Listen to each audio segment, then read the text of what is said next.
Hello friends, a great welcome to my channel. I am Poonam Dua and we will continue the JSSC CGL series, and today we will go for A Snake in the Grass. This is a short story written by very popular Indian English writer R.K. Narayan. We will go for the summary as well as all the important points with MCQs. आपका major topic है snake in the grass, लेकिन writer are के नारायण की life से भी आपको questions आ सकते हैं। आर के नारायण की बायोग्राफी वीडियो का लिंक भी मैं आपको प्रोवाइड कर दूंगी डिस्क्रिप्शन में। अभी देखते हैं उनके मेजर वर्क्स और at least birth year death year, ये तो आपको याद करना ही करना है हर राइटर का। मेजर वर्क्स देखिए, English teacher, waiting for Mahatma, guide, man eater of Malgudi, vendor of sweets and a tiger for Malgudi. Swami and friends की थोड़ी सी बात करते हैं, जो कि उनकी फर्स्ट पब्लिश्ड बुक थी 1935 की। इससे रिलेटेड क्वेश्चन आ सकता है, which was the first book, और उनकी फर्स्ट बुक को हेल्प किया था ग्राहम ग्रीन ने पब्लिश होने में। Manuscript he sent to a friend at Oxford earlier got attention of Graham Greene, who decided to get the book published, and finally we got Swami and Friends, which was published in 1935। और साहित्य academy award भी मिला है इन्हें अपनी ही novel the guide के लिए। 1958 में गाइड वॉज पब्लिश्ड और 1960 में इसको मूवी में भी कन्वर्ट किया गया था और साहित्य अकेडमी अवार्ड भी मिला था। स्नेक इन द ग्रास के बारे में जानते हैं। ये स्टोरी हमें कहती है कि कुछ भी हम यकीन करें उससे पहले उसको वेरीफाई करना बहुत ज़रूरी है। सामने वाला पर्सन हमें अगर कोई बहुत ही इंपॉर्टेंट फैक्ट बता रहा है, सपोज एक सिंपल सा फैक्ट कि so and so person is the prime minister of so and so country, तो आप उसको एक बार वेरीफाई ज़रूर करिए before doing a blind trust. Snake in the grass 1947 में सबसे पहले पब्लिश हुई थी in an astrologer's day and other stories. I hope astrologers day आप में से कई लोगों ने कवर की है, काफ़ी इंटरेस्टिंग स्टोरी है ये। अगर नहीं की है तो ज़रूर करिए, not for the sake of knowledge but for the sake of entertainment at least. So, An Astrologer's Day and Other Story collection is narrated in the third person by an unnamed narrator, and from the beginning of the story, the reader realizes that Narayan may be exploring the theme of responsibility. So, इस book में an astrologer's day and other stories में जो हमारी snake in the grass narrate की गई है, that is by an unnamed narrator. Third person narration है इसका, और शुरुआत से हमें पता चल जाता है कि हर पर्सन जो है स्टोरी में एक दूसरे पर अपनी रेस्पॉन्सिबिलिटी ट्रांसफर कर रहा है। तो रेस्पॉन्सिबिलिटी से रिलेटेड थीम है हमारी स्टोरी का। स्टोरी को पहले थोड़ा सा देख लेते हैं, बेसिक क्या है स्टोरी में, उसके बाद स्टोरी को थोड़ा डिटेल में समझेंगे उन पॉइंट्स के साथ साथ जो कि आपको एग्जाम में पूछे जा सकते। एक कोबरा एक फैमिली के घर में उनके यार्ड में एंटर कर जाता है एंड ग्रास में जाकर कहीं खो जाता है।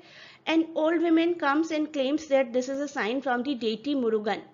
हम लोग बहुत रिलीजन में बिलीव करते हैं, सभी लोग पूरी दुनिया में ही, और कहते हैं कि शायद किसी डेटी की वजह से आया, किसी गॉड की वजह से आया। Maybe you promise that you will follow some rituals for that god, लेकिन शायद आपकी फैमिली ने नहीं की होंगी, इसी वजह say that God has sent this cobra.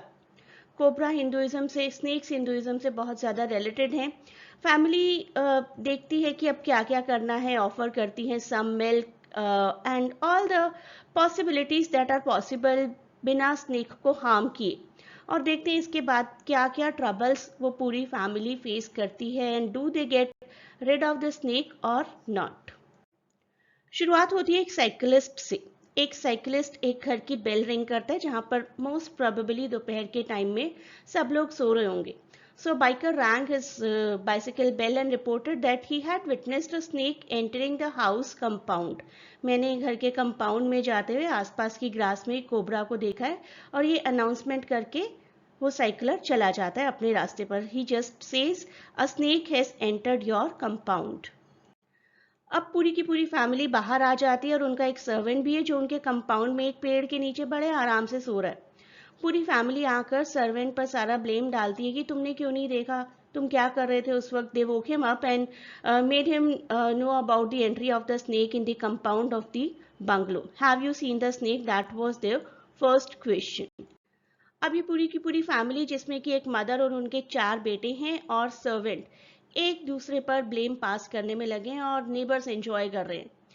दास कहता है कि मैंने आपसे कहा था ना कि ग्रास कटर मशीन चाहिए मुझे, मुझे किसी फैमिली मेंबर ने खरीद कर ही नहीं दी। अगर यहाँ ग्रास नहीं होती आज तो देखो स्नेक भी एंटर नहीं करता, अगर होता भी तो इजीली नजर आ जाता। और फैमिली कह रही कि ये किस तरीके से तुम बात करो, it was your duty to keep an eye on the whole compound and now we will fire you. उसी बीच में फैमिली का एक बेटा सामने आता है और कुछ डेटा, स्टेटिस्टिकल डेटा पढ़ के सुनाता है कि हर साल कितने लोग मर जाते हैं स्नेक बाइट से, पूरी की पूरी फैमिली और परेशान हो जाती है। और सर्वेंट वही बोलता जा रहा है, मैंने बोला था ना मुझे ग्रास कटर मशीन चाहिए, आप लोगों ने लाकर नहीं दी, अब देखो क्या हो रहा है। अब चारों बेटे try to take the matters in their hands कि हम ही करते हैं कुछ। तो चारों बैम्बू स्टिक्स पकड़ लेते हैं और एक बैम्बू स्टिक दासा को भी दे देते हैं। And they say take the stick and search everywhere, and Dasa gets agreed, he had no other option. अब इन द मीन टाइम एक फीमेल बेगर आती है वहां पर और पूरी फैमिली उनसे कहती है कि वी आर बिजी, अभी हमारे पास टाइम नहीं है तुम्हें एंटरटेन करने के लिए। They asked her not to disturb as they were hunting the snake. Beggar women पूरे ऑक्यूपेंट्स को, इस पूरी फैमिली को रिमाइंड करवाती हैं कि स्नेक को हार्म मत पहुंचाइएगा, be respectful to the snake. And the mother agreed. Mother agree करती हैं और कहती हैं कि मैंने शायद वंस अपॉन अ टाइम एक अभिषेक, स्नेक का अभिषेक प्रॉमिस किया था और वो मैंने पूरा नहीं किया है। And she gives a coin to the old women and make her go. वो जो ओल्ड विमेन है, ओल्ड बेगर हैं, वो गॉड सुब्रमण्य के बारे में बताती हैं। The old beggar takes it as a sign from god Subramanya, also called Murugan. ये आपके एग्जाम्स में आ सकता है गॉड का नाम, इसीलिए मैं स्पेसिफिकली मेंशन कर रही हूँ। Which is associated with snakes, and abhishekam is a ritual performed to honour a deity. शायद इस फैमिली से अभिषेकम की कोई रस्म परफॉर्म करना मिस हो गया, and that is the reason old beggar says कि be respectful to the snake, it is a sign from god Subramanya, also called god Murugan. इसके बाद वहां पर एक स्नेक चार्मर आते हैं। An old man appeared at the gate and announced that I'm a snake charmer, I can catch any snake. Everyone gathered around him, neighbors, family, servants. He narrated the stories of his victories over snakes. मैंने यहाँ पर snacks को पकड़ा हुआ है, वहाँ पर snacks को पकड़ा हुआ है, मैं बहुत ही पॉपुलर स्नेक चार्मर हूँ। और उसके बाद पूरी फैमिली कहती है okay that's fine, go catch the cobra. But he says I can catch the snake only if I see it. अगर देखूंगा तभी तो पकड़ूंगा, ऐसे थोड़ी मैं किसी भी कोबरा को पकड़ सकता हूँ, डू नॉट इवन नो कि यहाँ पर है भी या नहीं। तो वो पूरी फैमिली को अपना नाम और एड्रेस बताकर चले जाते हैं और कहते हैं कि मुझे बुला लीजिएगा if you see the snake. शाम के 5 बजते बजते पूरी फैमिली बिल्कुल थक चुकी है, and they even through they sticks and talking about कि व्हाट टू डू नाउ, अब क्या किया जाए। इन द मीनवाइल दासा जी आते हैं एक पॉट के साथ, बड़े से पॉट के साथ जिस पर एक ढक्कन भी लगा है, और कहते हैं कि आई caught the snake. The servant दासा ब्रैग्ड अबाउट हिज ब्रेवरी, कितनी बहादुरी से मैंने पकड़ा है। And asked the whole family not to blame any more me being dull, being idle, being lazy. देखो मैं बिल्कुल लेजी नहीं, मैंने ही पकड़ा snake. He talked to hand over the snake to the snake charmer who was living nearby. उसी snake charmer को ये snake पकड़ा कर आ जाएंगे वो कहते हैं, और चले जाते हैं वहां से। Mother appreciated him and he went away. 5 minute भी नहीं बीते होंगे दासा को गए हुए कि फैमिली का एक यंग सन जोर से चिल्लाता है, see there is a cobra came out of the hole in the compound. It paused for a moment to look at the gathering and then crawled under the gate. Cobra ने भी पूरी family को मुड़कर देखा और फिर से crawl करके चले गए वहां से, डिसअपियरिंग थ्रू अ ड्रेन, एक नाली में से क्रॉल करते करते डिसअपियर हो गए। अब एक मिस्ट्री बच जाती है। Mystery remained whether there were two snakes, maybe there were two snakes, और अगर एक ही स्नेक था तो उस पॉट के अंदर क्या था। ओपन एंडेड एक स्टोरी रह जाती है ये। एंड फिर पूरी फैमिली सोचती है कि काश वो पॉट चेक कर लिया होता तो पता तो चल जाता whether Dasa was saying the truth or not. Theme क्या है हमारी स्टोरी की? Honesty, trust, fear and responsibility too. अगर सब लोग अपनी अपनी रिस्पॉन्सिबिलिटी को ठीक से हैंडल करें तो शायद इतनी केओटिक सिचुएशन आएगी ही नहीं। अगर दासा ने अपनी ड्यूटी ठीक से की होती, कंपाउंड की देखभाल करते हुए सो नहीं रहे होते, तो शायद कोबरा की एंट्री के बारे में पता चल जाता या फिर फैमिली ने उन्हें ग्रास कटर टाइम पर दे दिया होता तो ये सिचुएशन आती ही नहीं।